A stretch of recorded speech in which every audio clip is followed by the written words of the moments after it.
Hi there, ho there Disney fans, and welcome to another Disneyland Paris show.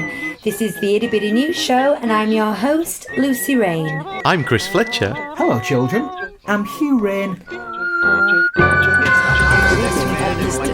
And now, Disneyland Paris News. The new character meal at Lucky Nugget has had its final performance as the restaurant reverts to its regular offerings and prices. Lines were out the door at the World of Disney as the summer sale began. Offerings included 40% off Coral Spirit jerseys, an ears, and a select Frozen 2 merchandise. Rhythm of the Pride Lands returns to the Frontierland Theatre at the end of the week, 15th August. The show will require a line birdie reservation to attend. The new Studio D sign has been installed at what used to be Disney Junior in the production courtyard at Walt Disney Studios. No opening date has yet been announced. A sudden spike in attendance was reported last weekend as queue times reached up to 85 minutes. However, numbers seem to have returned to post-COVID levels this weekend. Hotel Santa Fe has now reopened to guests. The Last Chance Cafe in Frontierland has also reopened. The Disney Corporation had its quarterly earnings call this week, revealing record losses for the parks division, but still clinging on to a small profit company-wide. Wow. Listeners, you really need to know that took us 4 takes. Yes. A lot more than that, really, because there's multiple parts to that. That was an absolute car crash. But what you heard, I have no doubt, was slick and professional-ish. Thank you. Yes, yeah. I've worked very hard on the editing of this show today. Yeah, you had enough takes to choose from. Yeah, we do like to spoiled for choice. Keep you on your toes. But not only that, there's a lot of news to unpack there. Quite a lot of news. Oh, actually, Chris, you know, you told me to not delete anything. I did. I did too. Oh, okay, that's fine then. Nobody ever need... Oh, we've just talked about it. It's important background information. So, yeah. What's interesting you guys? Should we do them in order, or did something grab you? What do you want to talk about? I've been keen to address this issue that the numbers might have gone up a bit, because we've been sort of saying how quiet it is and things, and how low the wait times are. But one listener contacted us with photographs to show us that the queues are actually going up. But then we've also found that that might have just been a weird little blip. Well, I mean, that was corroborated by a lot of photos on Twitter and Facebook of them extending queue lines. Because now, of course, if they extend a queue line, they have to extend barriers and things. And it did look to be a bit packed last weekend. However, I saw some pictures yesterday of very similar to what we took of like an empty Adventureland and an empty Studios park, and then I went on the app today just while I was writing this news segment to see, and sort of 3 o'clock this afternoon, all the wait times seem to be back to 5 minutes, 15 minutes tops. So I don't know what happened last weekend, if it was a blip or there was an event on or something, but evidence this weekend has been low crowds, and evidence last weekend was high crowds. I know that doesn't sound like news, but at this point in history, that's kind of what everyone's keeping their eye on, isn't it? What's going on with these crowd levels? Yeah, we're just covering our own backs. We're not saying, get yourself down there, it's a breeze. You know, it is up and down at the moment. We don't know, but the chances of you having a quiet August day are far higher than most years. Let's put it that way. Je ne comprends pas. Nice. So, right, I have to just cling on to something I am utterly delighted about. Lucky Nugget has gone back to its previous iteration. For those who don't know, Lucky Nugget used to be a not quick service, it used to be casual dining. Similar to what you get at Nando's. You have to order at a counter, but then they bring it to your table service. And there was a lovely little puppet show. There is now again. Lovely little puppet show. Cheap-ish food for Disneyland Paris. Great experience. And when it reopened post-COVID, it went to a €59 a head character meal with a really, really limited menu. In fact, it was as much the limited menu as it was the price that put us off. There was No choices for kids and only 2 choices for adults. However, unsurprisingly, they've backpedaled on that because I don't think it was a popular fan decision. And the thing is about Disneyland at the moment is it's largely fans who are there. You're not getting your usual casual visitors, it's your hardcore fans. I think it was a €49 meal.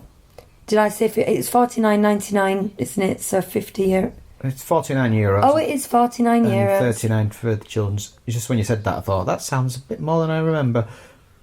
Yeah. Did I say €50? You said 59. Yeah, I think so. Didn't you? Oh, yeah, you did say 59. Oh, yes, did I? You I did mean 49. I did know it was 49, sorry. So, yeah, thank goodness. But they tried it. This is the thing. They've got to try these things, suck it and see. And I know why they did it, because they've got rid of a lot of the premium dining experiences, such as Auberge de Cendrillon, but Yeah, you tried to get away with that by just sort of mumbling it out.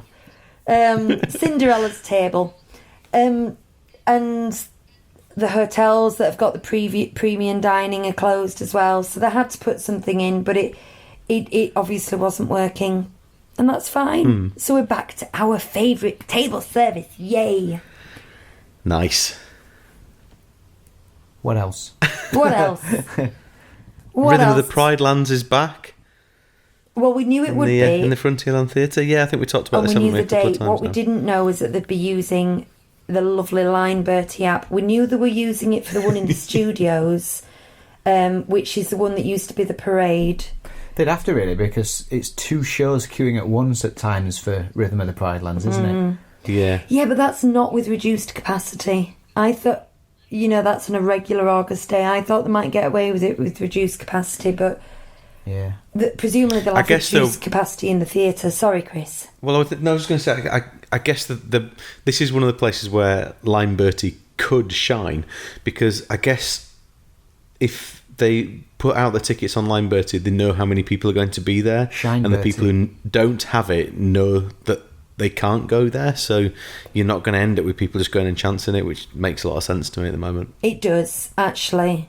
I do agree. I'd rather do this for shows than meet and greets. Having once queued 2.5 hours for a Marvel show after running a half marathon, and I just desperately wanted to sit down, that was a bleak time. I would rather have used Line Bertie then. And maybe this will stick around. We don't know. Maybe it'll work. The Studio D sign's coming up. For those who don't know, this is replacing the Disney Junior live show in the studios. I think it's going to be kind of similar. It's an entire new set, an entirely new show, but I think it is aimed at that preschool age group. But the concept art of the set looks brilliant. So even though by the time this eventually opens, Bonnie might be a bit long in the tooth at the grand old age of 6 for Disney Junior, I think we'll still go along and check it out. She really enjoyed the Disney Junior, didn't she, when she was 2? Yeah, she was almost 3. She was almost 3. Absolutely adored it. But Lucas is having a Disney Junior resurgence at the moment. He seems to be just madly into all of it, and it means Ollie's found things like Jake and the Neverland Pirates now, which he's not watched before, so it's kind of nice. Quite nice. Yeah. Fabulous. Santa Fe's open and the Last Chance Cafe is open. Cool. Not much to say about that. Last Chance Cafe is a big quick service in Frontierland, and I think maybe it was... We've never been in it. We haven't, and it's been on our kind of must do that, never been in there list for ages. We need to tick that one off. We do. But that might be a sign that they're increasing capacity, I know we're debating, and that the cast member I spoke to said they weren't, but if they're opening other big quick service and they're opening more hotels slowly but surely, perhaps. Yeah, I guess if they're inviting, I'm assuming they didn't start off with all their cast members there from the beginning, because if places aren't open, they won't need the staff for it. So I guess they start to open these other places up, they've got to be able to justify it. But I don't know, then at the same time, the more places that are open, the less busy those places will be, so it does kind of make sense if they've got the staff there to open them and the resource. And it might just be that operationally, they needed time to sort something out, a supply chain or something as well. Yeah, it could be. And then the Disney Corporation's quarterly earnings came in, and everyone was very interested this time. Obviously, this happens 4 times a year, and Disney bloggers often report it, but it's often a bit dry. They might announce something or, price increases or something. But what we've learned here is that the park's experiences and products has lost £2 billion. I won't go into what the movies lost and the direct to consumer and all this kind of thing, but they've made a $2 billion dollar loss in the parks. But they did manage to make $1 billion. So, if that makes sense. Swings and roundabouts, eh? No, they didn't make $1 billion. They took in $1 billion, is what I'm saying. Yeah. But they made a £2 billion loss. However, company-wide, the shares did go up 0.08 of a dollar. So it's something, because they were predicting a 0.6 loss. So something's gone up. This is all just numbers, but apparently it's not as bad as they thought it was going to be, basically. Well, if the parks are opening and there's money coming in, it would seem a silly idea to open it and run constantly at a loss. So it must be making them at least ticking over type money by operating the way that they are at the moment. I think they've worked out the minimum capacity they can have to keep it just in profit. And they did mention on the quarterly earnings call, I can't remember how they phrased it now, but that all parks that are open are they're covering operational costs, basically. So they're not losing money by being open. Interestingly, Walt Disney World has just reduced its park hours. All 4 parks have reduced it by an hour. Yeah, I'd seen that. Now, the only reason they're not reducing the ticket price, they've got all their annual pass holders are still paying the same price. Everyone in the hotel is still paying the same price. So the only reason that could be is to reduce operation costs. And also they probably think with it being such reduced capacities, I mean, it looks absolutely dead in Florida, more so than Paris, that people probably don't need 14 hours in a park if there's no lines for anything. So it might be that people are leaving early, no one's hanging around for fireworks, but that might be a sign of things. But then Hong Kong opened and closed, was it 10 days later? Because there was a spike. So I think there was a bit of a loss there because, of course, you have to put a lot of money in to opening to then sort of go back to losing your income again. But then the fireworks have started in Shanghai, haven't they?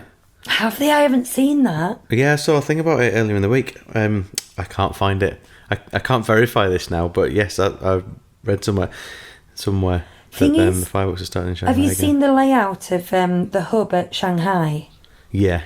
They've got a viewing area, which Paris doesn't really have, because we've got a garden, we've got a hub that is used as a hub, and then everyone just has to find a spot. They've got proper terraces, so it might be a bit easier for them to arrange people.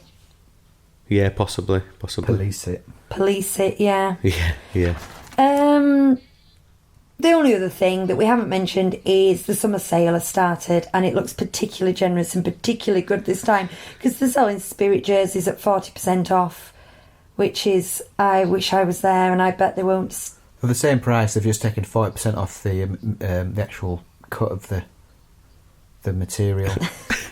so the neck's even off. Bigger than usual. Yeah. It's a crop top. Okay, we've just got one more little bit of news.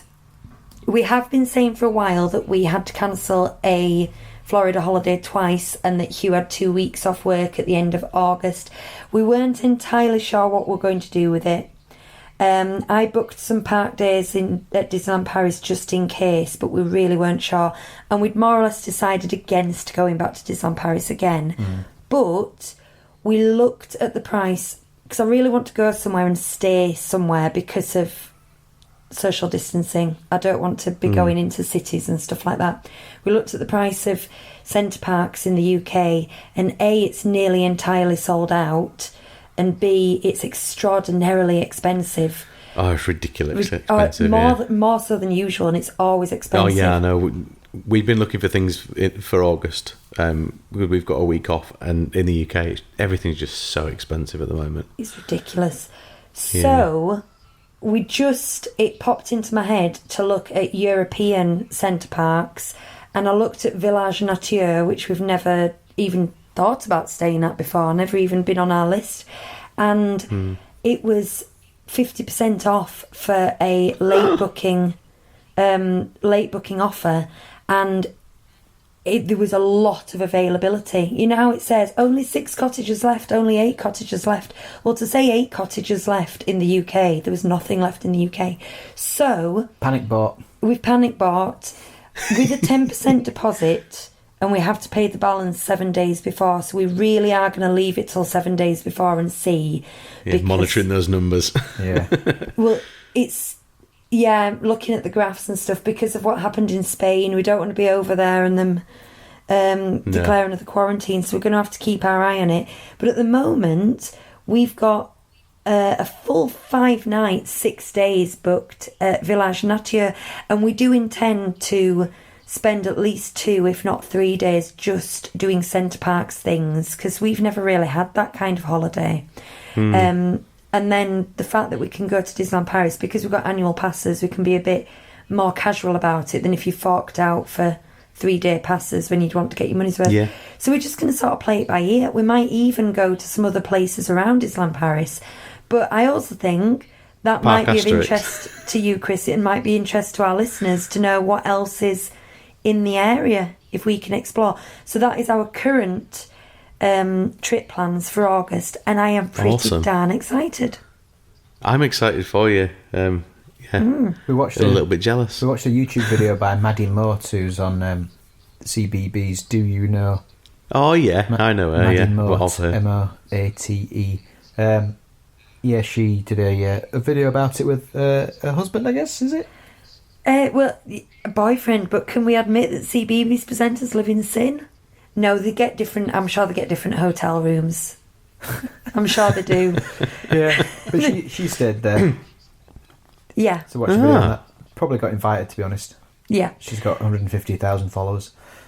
Indeed. Yes. But so... And I've got 81 or something. We now get to tell you week on week... Literally 81. ...how we're going, and whether that will be going ahead, what we're going to do with transport and so on and so forth. But we are rather excited. So, we should get Jon Snow to come and do some graphics and stuff with charts and things about. Oh, you're not talking Game of Thrones, like the elections? Snow. No, not yet. Oh, no, not nothing, Jon Snow. You know nothing, Jon Snow. Jon Snow. The other Jon Snow that knows everything. Yeah, that one. Yeah. Fabulous. I prefer Jeremy Vine, but that's a different matter. He's always jumping around maps, isn't he? Yes. Right. Do you think we should mention the fact that we've just launched on Patreon? Do you know what, Chris? I think we should. Do you know? That was a callback to 2 minutes ago when I talked about that programme on CBBS. Chris, would you like to talk to our lovely listeners about our Patreon page group? Yeah, so we've launched on Patreon, and for the princely sum of £3 a month, you can become a Disney Street pal and get loads of additional bonus content and stuff, what we're producing. And the idea is really you support us and show us some support and a bit of love, and we're not out to make millions and millions of pounds, because do you know what, I don't think there's millions and millions of pounds in this. It's mostly to recoup costs. We're just looking to recoup some costs, we've got and some website put it costs, back into the shows, hosting costs, a little bit of transport when you eventually start coming up the driveway in your car, and just little things like that. But in return, what we're going to do is a bi-weekly Disney trivia quiz show, which is just for Patreons. It's going to be, at least for the first series, Hugh versus Chris, and we're going to get a bit of a leaderboard, but you can play along at home and let us know your scores. And we're also you get a chance to do some surveys and contribute to our shows and make decisions for us about what we're going to do and say and things like that. And we're going to see if there's any other content type one-off shows and things that we can do as well. We keep talking about different things we'd like to do shows on, so we might pick a few of those opportunities as well and put things like that out. It's early days. We don't really know at the moment, do we? It's just a good place for us to put that extra stuff. I think there might be a few to say thank you Disney if you want to Plus support shows us. we want to review, which we wouldn't do on our main show, stuff like that. Yeah. Therefore. So if you like the sound of any of that and you want to show your support for what we do over here, £3 a month, less than a cup of coffee. Is it? Depends where you get At Disneyland Paris. Yeah. Depends where you get your mocha lattes and stuff, doesn't it? Yeah, I guess it does. So how can they do that, Chris? Will there be a link in the description? I'll put the link into the description, yes, but basically if you go to patreon.com, patreon.com, and search for 37 Disney Street, we're right there. Or you'll be able to find it on Twitter, on our Twitter page, or on... Don't confuse us Facebook. with 36 Disney Street. They are our arch nemesis. They run a rival podcast. And they stole our wheelie bin. Yeah. They live over the road. We hate them. Right. Okay, guys, that's it for our itty bitty news show. Thank you all for listening. Good night. Good night. Good night, children.